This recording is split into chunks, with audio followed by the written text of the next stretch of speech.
और आपके इस चैनल के माध्यम से मैं बताना चाहता हूँ कुशीनगर की जनता को कि करीब 10,000 टीसीडी का प्लांट है और 250 केएलपीडी की डिस्टिलरी लगेगी और एक सीएनजी बड़ा सीएनजी प्लांट लगेगा। जनपद कुशीनगर में जो किसी ने नहीं सोचा था, उस चीज़ की नींव रखने के लिए अभी तैयार हैं। पड़ौना की धरती पे पड़ौना की जनता के लिए और कुशीनगर की जनता के लिए, कुशीनगर के किसान और नौजवानों के लिए ये प्रोजेक्ट लग जाए तो मेरे जीवन का सबसे सार्थक ये क्षण होगा और मेरे जीवन के लिए भी ये ऐतिहासिक होगा। ये परियोजना इतनी बड़ी हो जाएगी कि आप समझिए कि प्रत्यक्ष अप्रत्यक्ष रूप से करीब 10,000 नौजवानों को और नौकरी का अवसर मिलेगा, रोजगार का अवसर। बड़ा काम करवाना होता है तो प्रकृति किस किरदार को चुनती है, तो हो सकता है कि इस काम के लिए प्रकृति ने हमको चुना। मैं अपने आप को सामर्थ्यवान नहीं समझता हूँ, मुझे लगता है कि प्रकृति मेरे माध्यम से ये काम कराना चाहती है। क्योंकि गांव से मैं अक्सर कहता हूँ कि जब जज्बा हो कुछ कर गुजरने का तो स्थिति और परिस्थिति मायने नहीं रखती। ऐसे में कुशीनगर जनपद के एक छोटे से गांव से निकलकर और बड़ी सोच रखने वाले एक युवा बड़ी सोच लेकर के निकलता है और उसके बाद जनपद कुशीनगर में वापस आता है। सोचिए कि जनपद कुशीनगर में जो किसी ने नहीं सोचा था, उस चीज़ की नींव रखने के लिए अभी तैयार हैं।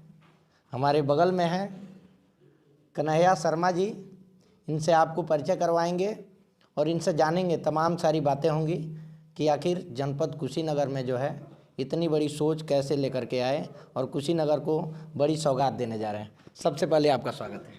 दैनिक टीवी के सभी दर्शकों को मेरा नमस्कार। और ये खुशी है कि आप लोग युवा हैं और दैनिक टीवी के माध्यम से आप स्थानीय मुद्दों को लेकर के लोगों के बीच रहते हैं। आपने जो सवाल किया कि छोटे से गांव से मैं निकल करके और पुनः मैं कुशीनगर वापस आया हूं, तो कुशीनगर मेरा गांव है जी। ये केवल चिरगुड़ा ही गांव नहीं है। मैं तो भाई सोच इतनी बड़ी हो गई है काम करते करते लोगों के बीच कि अब पूरा देश ही अपना गांव लगता है। लेकिन जहां से निकले हैं वह मूल समस्या हमारे जहन में थी। काम करने के लिए प्रदेश के कई भागों में हम काम कर रहे हैं और जो स्वराज क्रांति ग्रुप है वो पहले कंस्ट्रक्शन के फील्ड में था और बीच में हम लोग जो है इधर इंडस्ट्री के फील्ड में आ गए। विगत करीब 6 सालों से हम लोग इस फील्ड में काम कर रहे हैं जी। और इर्द गिर्द जैसे वाल्टरगंज है, बस्ती है, उस पर हमने काम किया। अभी सरदारनगर सरैया है, वो कोर्ट के माध्यम से हमको मिला है, उस पर काम करना है।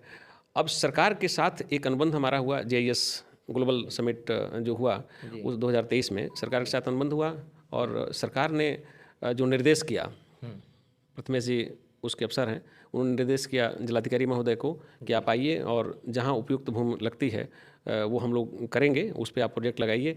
तो ये एक अवसर है इस क्षेत्र की जनता के लिए, किसानों के लिए, नौजवानों के लिए एक बड़ा अवसर है। और मैं अपने आप को सामर्थ्यवान नहीं समझता हूँ, मुझे लगता है कि प्रकृति मेरे माध्यम से ये काम कराना चाहती है। क्योंकि गाँव से निकले थे तो सोच छोटी थी उस समय, लेकिन जो हम लोग आगे बढ़ते गए प्रकृति ने इस काबिल बनाया, सामर्थ्यवान बनाया कि हम इस काम को कर पाएँ। आपने कहा कि नहीं बहुत सारे लोग नहीं कर पाए, नहीं बहुत सारे लोग सक्षम हैं, चाहते तो वो भी लोग करते, ऐसी बात नहीं है। लेकिन एक चीज़ समझ में मेरे आई कि जब कोई बड़ा काम करवाना होता है तो प्रकृति किस किरदार को चुनती है। तो हो सकता है कि इस काम के लिए प्रकृति ने हमको चुना हो और ऐसा नहीं है कि इससे पहले लोग नहीं सोचे होंगे। भाई माननीय मोदी जी 2014 में आए और उन्होंने प्रदेशवासियों को कहा कि भाई आप लोग वोट दीजिए और ये मिल जो है 100 दिन के अंदर चलेगी या नया मिल लगाएंगे। तो लेकिन वो 2014 से परिस्थितियाँ चाहे कुछ भी रही हों, 2014 से अब तक नहीं लग पाई।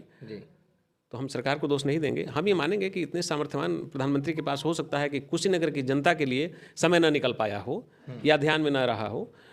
तो उन्हीं की बात को आगे बढ़ाते हुए हमने सोचा कि भाई इतने सामर्थ्यवान प्रधानमंत्री अगर कोई वादा किए हैं इस कुशीनगर की जनता से, तो उस वादे को अगर हम लोग पूरा कर पाते हैं तो इस क्षेत्र की जनता के लिए एक बड़ी सौगात होगी। उसी के तहत हम आए और आकर के DM साहब से मुलाकात मेरी हुई और उन्होंने बहुत मतलब एक तरह से कहिए कि वेलकम किया। उन्होंने कहा कि मेरे रहते अगर इस प्रोजेक्ट की शुरुआत हो जाती है तो उनके लिए भी उन्होंने कहा कि मतलब मेरे लिए जीवन में भी एक मील का पत्थर साबित होगा। तो हाँ, बहुत बड़ा काम, हाँ, कामयाबी हासिल होगी। तो उन्होंने कहा कि आप पहले देख लीजिए और उन्हीं के आदेश पे राजस्व की टीम, फिर उद्योग बंधु की टीम हमारे साथ रही और हम लोग ने 2-3 जगह का निरीक्षण किया। तो ये लगा कि नहीं, सिरसिया गाँव में जो ज़मीन हम लोगों ने देखा है वो ज़मीन इस बड़े प्रोजेक्ट के लिए उपयुक्त लगी। क्या क्या प्रोजेक्ट में कौन कौन सी प्रोजेक्ट आ रही है जो कि कुशीनगर के लोग जानना चाहते हैं? अब मैंने हालांकि पीछे कई बार इंटरव्यू में हमने ये बताया है और आपके इस चैनल के माध्यम से मैं बताना चाहता हूँ कुशीनगर की जनता को कि करीब 10,000 टीसीडी का प्लांट है और 250 के एलपीडी की डिस्टिलरी लगेगी और एक सीएनजी बड़ा सीएनजी प्लांट लगेगा और ये परियोजना इतनी बड़ी हो जाएगी कि आप समझिए कि प्रत्यक्ष अप्रत्यक्ष लोग रूप से करीब करीब 10,000 नौजवानों को और नौकरी का अवसर मिलेगा, रोजगार का अवसर मिलेगा। और जब कोई इंडस्ट्री लगती है तो अगल बगल आर्थिक विकास जो है बड़ी तेज़ी से होता है। तो शुगर मिल तो ऐसा है कि जब लगता है तो उसके इर्द गिर्द शहर बस जाते हैं और मैं अपने आप को बड़ा सौभाग्यशाली समझता हूँ कि इतनी बड़ी लैंड जो है बड़े मेन मौके पर मिल गई है। शायद कोई ऋण उस ज़मीन का रहा होगा या ये कहिए कि मेरे प्रोजेक्ट को सफल बनाने के लिए वो ज़मीन इस अवसर का मतलब इंतज़ार कर रही थी। बहुत सारे उतार चढ़ाव आए होंगे ज़िंदगी में, बहुत सारे प्रोजेक्ट पे आपने काम किया, बहुत सारी चीज़ें देखी। यहाँ पर जो है अभी प्रोजेक्ट के लिए आप कह रहे हैं कि मैं जहाँ जाता गया और सारी चीज़ें एकाएक होती गई, ईश्वरीय कृपा है। ये सब देख करके क्या लगता है आपको? नहीं, जैसे संघर्ष की बात आपने कहा तो देखिए किसी किसी बड़े मुहिम पे जब आप चलते हैं तो तमाम सारे उतार चढ़ाव के बीच से गुजरना पड़ता है आपको और वो हुआ, हमारे साथ हुआ। ऐसा नहीं है कि ये समय कोई एक दिन के सफ़र में ये आया है, पिछले करीब 20 सालों का सफ़र है ये। कोई एक दिन में ये बात नहीं आई है कि हम आते हैं और बिल्कुल जो है जादू की छड़ी चला देते हैं और कोई फैक्ट्री लग जाती है। इसके बीच तमाम सारे यात्राओं से हम गुजरे हैं और ये यात्रा जो है कांटों भरा रहा है, समझ रहे हैं। तमाम जगह हार भी हुई और तमाम बार हारने के बाद भी जब एक बार जीते तो बहुत ऊंचाई से उठे। तो मैं यही कहूँगा कि देखिए तकलीफ़ें तो बहुत रहीं, लेकिन अगर सब कुछ करना इतना आसान हो जाता तो सारे लोग बड़े काम कर लेते। बहुत कम लोग ऐसे हैं कि सारी मुसीबत को झेल करके सिर्फ लक्ष्य दिखाई देता है उनको और लक्ष्य की तरफ निरंतर बढ़ते रहते हैं। तो मेरे जीवन में जब भी कोई उतार चढ़ाव आता है तो उसको हम नगण्य मानते हैं। हम ये मानते हैं कि ये क्षणिक है, ये टल जाएगा, हमें अपने लक्ष्य को देखना है। तो इस समय समझिए कि सबसे बड़ा लक्ष्य है कि पड़ौना की धरती पे पड़ौना की जनता के लिए और कुशीनगर की जनता के लिए, कुशीनगर के किसान और नौजवानों के लिए ये प्रोजेक्ट लग जाए तो मेरे जीवन का सबसे सार्थक ये क्षण होगा और मेरे जीवन के लिए भी ये ऐतिहासिक होगा कि मेरे। और आप जानते हैं कि हमको अपनी सीमाएं मालूम है, अपनी ताकत मालूम है और लक्ष्य साफ दिख रहा है। लक्ष्य में दुविधा नहीं है, दूरी चाहे जितनी, हाँ दूरी चाहे जितनी होगी तय हो जाएगी। अच्छा, एक और सवाल आपसे करूँगा। कुशीनगर जनपद में तमाम चीनी मिलें बंद हैं और आप चीनी मिल चलवाने की बात कर रहे हैं कि चीनी मिल जो है नई फैक्ट्री लगाई जाएगी, शुगर फैक्ट्री जो है नई लगाई जाएगी। कुशीनगर में देखा जाए तो पडरौना की चीनी मिल, कटकुइयाँ की, छितौनी की, रामकोला में और लक्ष्मीगंज में, कप्तानगंज जैसे कई जगहों पे बंद है। हाँ। तो इन सब चीज़ों को देखते हुए मतलब आप नया कैसे सोच लिए? देखिए पुरानी जो चीनी मिलें जितनी बंद हैं, करीब करीब जो आप आंकड़ा दिया अभी उससे भी ज़्यादा हैं। देवरिया एक सिंगल ऐसा ज़िला रहा है कि जिसमें करीब 13 चीनी मिलें थी। देवरिया ज़िला जब था, अभी जब ज़िले का विभाजन हुआ तभी अपने कुशीनगर में ज़्यादा चीनी मिलें थी। अब उसमें हुआ क्या कि वो सारी चीनी मिलें सब ओल्ड मॉडल की हैं। अगर आज के डेट में हम डिसाइड करते हैं कि नहीं हम जो है लक्ष्मीगंज चलवा दें या कप्तानगंज चलवा दें, चलवाने के लिए वो आज के डेट में डिसाइड तो हम कर लेंगे, लेकिन जो आधुनिक टेक्नोलॉजी है उसके आधार पे वो सब विफल हैं। उनकी रिकवरी अच्छी नहीं है, वो आधुनिक मशीनें उसमें नहीं हैं। तो पुरानी चीज़ों को लेकर के चलवाना वो दुरूह काम है। तो इसलिए सोचा गया कि अगर हम नई मिल लगवा देते हैं, नए प्लांट की स्थापना कर देंगे तो आगे 100 साल 150 साल तक ये पीढ़ी उसको लेकर के चलेगी। भाई देखिए चाहे जितनी अच्छी चीज़ लगा दीजिए उसकी अपनी एक सीमा है, उसकी अपनी आयु है। तो वो जितनी भी पुरानी चीनी मिलें आपने नाम लिया, वो सारी चीनी मिलें अपनी आयु पूरी कर चुकी हैं, अब उनकी उम्र बढ़ाई नहीं जा सकती है। यही वजह है कि हमने नई जगह पे ये सोचा कि नई चीनी मिल लगेगी तो आने वाली पीढ़ी 2-3 पीढ़ी और जो है उसको देखेगी और सही से संचालित करेगी और उसका लाभ लेंगे। किसान चाहे नौजवान हो, ये उसका लाभ लेंगे। लास्ट सवाल आपसे करूँगा जो है कि बहुत सारे युवा अपने रास्ते से भटक जाते हैं।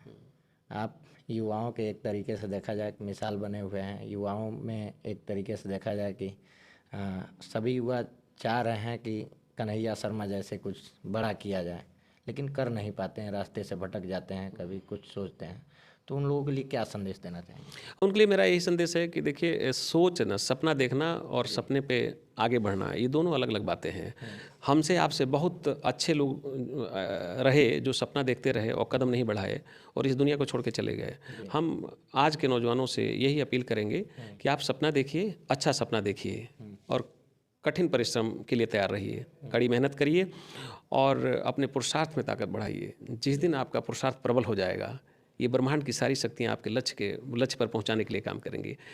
वो एक नहीं, मैं तो चाहता हूं कि इस ज़िले से एक नहीं 1 लाख केएल शर्मा पैदा हों। अगर आज मैं एक काम कर पा रहा हूं तो कम से कम 1 लाख काम एक साथ शुरू हो।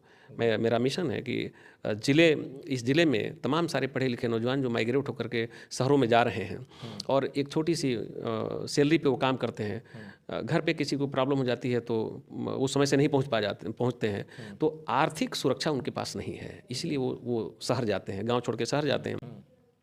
माँ बीमार है, पिताजी बीमार हैं, वो समय से नहीं आ पाते हैं। अब तमाम डिग्री लेके बच्चे गांव पे तो बैठेंगे नहीं भाई, डिग्री ली है तो निश्चित तौर से उनको कुछ काम करना है। सारे लोग ये मत सोचें कि हमको नौकरी करनी है। नौकरी करने के लिए पढ़ाई मत करें, वो हमेशा इस बात के लिए करें कि वो अच्छे नागरिक बने और देश के लिए काम करने की बात सोचें, तो मुझे लगता है कि उनका जीवन सफल हो जाएगा। इसलिए आज के नौजवानों को हम कहेंगे कि आप केवल नौकरी के लिए मत पढ़िए, आप कॉमन मैन बनिए। आपके अंदर लीडरशिप पैदा होना चाहिए कि आप जहाँ भी रहें, आप मतलब गढ़ना शुरू हो तो आपसे हो। आपके टीवी चैनल के माध्यम से नौजवानों को भी बहुत बहुत बधाई। आपने सुना, तमाम सारी बातें हुई और कुशीनगर जनपद में मैं कहा बड़ी सौगात लेकर के आ रहे हैं कन्हैया शर्मा जी। तो इनकी सारी बातों को लेकर के आपकी क्या प्रतिक्रिया है, कमेंट बॉक्स में ज़रूर दीजिएगा और इस वीडियो को ज़्यादा से ज़्यादा शेयर करिएगा। धन्यवाद। जय हिंद।